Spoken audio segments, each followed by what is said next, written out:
The double teaming in NBA 2K17 is completely out of control.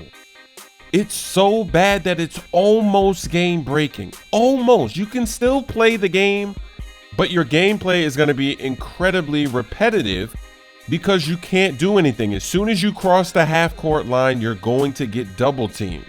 It doesn't matter what team you're playing against. It doesn't matter what your position is. When I played the San Antonio Spurs, they actually put Kawhi Leonard on me and they were still bringing double teams. That is Kawhi Leonard. He is the defensive player of the year. He does not need a double team at the half court line to defend a rookie, to defend anybody. And I've never seen anybody in the history of the NBA get double teamed as soon as they cross the half court line. Not even Michael Jordan in his prime was getting double teamed that much. No Shaquille O'Neal, no Wilt Chamberlain, not even Kobe when he dropped 81 points. Nobody gets double teamed like this. I don't know where 2K got this tactic from, but it wasn't fixed in the patch. The first patch is already out on PlayStation. It'll be out on Xbox eventually. It was not fixed in that patch, and I don't think it's a glitch. Because if you remember when they were putting out those developer blogs and they were talking about the gameplay, they specifically talked about how in my career, they were able to bring down the scoring averages of everybody across the board by about 10 points. And they were proud of this. They were happy that they were able to do this in their mode. And I think this is how they did it. They made the CPU double team you like crazy so you cannot even attempt to put up points. It's unbelievable. Why are we getting double teamed at half court? We can't shoot from half court.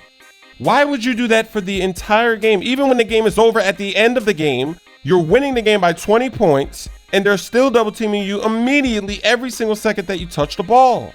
How did this and all the other glitches with the game and my career, like the practice attributes not sticking, how did all of this make it into the main game?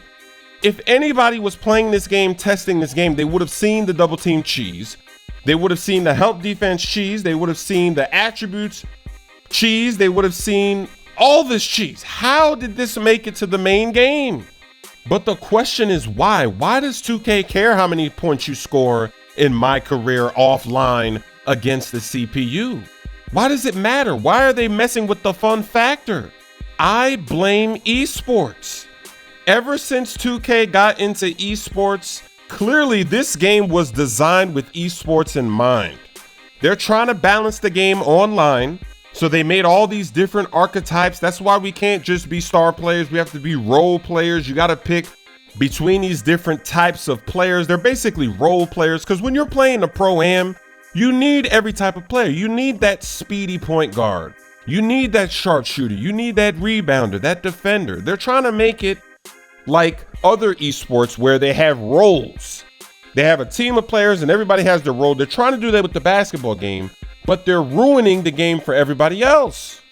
And the funny thing is they still didn't even balance out the mode, because if you play this game on the park or Pro-Am, the sharpshooters and the stretch fours are completely dominating this game. Stretch fours are out rebounding glass cleaners at the park in Pro-Am. You're seeing the frustrations from players that have created glass cleaners. They're saying, why are they getting boxed out by these stretch fours? You can't defend them. They're hitting shots in your face. The sharpshooters, everybody's putting up crazy numbers at the Pro-Am. 40 points, 50 points, 60 points. The game isn't even balanced, even though they have all these different roles and you're supposed to be so limited with your attributes. If you want to dominate this game, make a sharpshooter or a stretch four. If you're a big man, you make a stretch four. If you're not a big man, you make a sharp shooter. NBA 2K18 and beyond, they need to finally separate the esports game modes from everything else, because not only is the game not balanced online, and they might never find this balance online anyway, but now offline, you're messing with the fun factor. We've got these role-playing positions. We can't make players that have attributes similar to NBA players. It's not possible with all the different types that we have because we're severely limited. We're getting double teamed like crazy. And I think they're trying to keep the scoring down because they don't want people to be able to get the badges for online play. But do they know that when you're playing online, You play the game on rookie anyway, so why are you making it so crazy to get some of these badges? The people that are playing My Career normally, trying to enjoy the series offline, they're not going to be playing on rookie grinding for these badges. So why did you make these badges so crazy? Some of the things you have to do to get the amethyst version, you know that people are just going to put it on rookie anyway. You need to separate these modes so that you don't have to have this crazy double teaming going on and all this other nonsense. You don't have to have these archetypes limiting us. When we get a badge, we can't upgrade the badge. We can only upgrade 5 because that's the one that fits our play type. Save all that esports stuff for esports, and everything else go back to how it used to be. Let the fun factor reign, because fun factor is so important. If that fun factor drops too much, you're going to be in trouble. Too far. Never mind. I didn't mean to be all the way out there in Steph Curry range. I thought it was a regular 3 and he just, I baked it off the glass. Talk about a lucky shot. I banked that.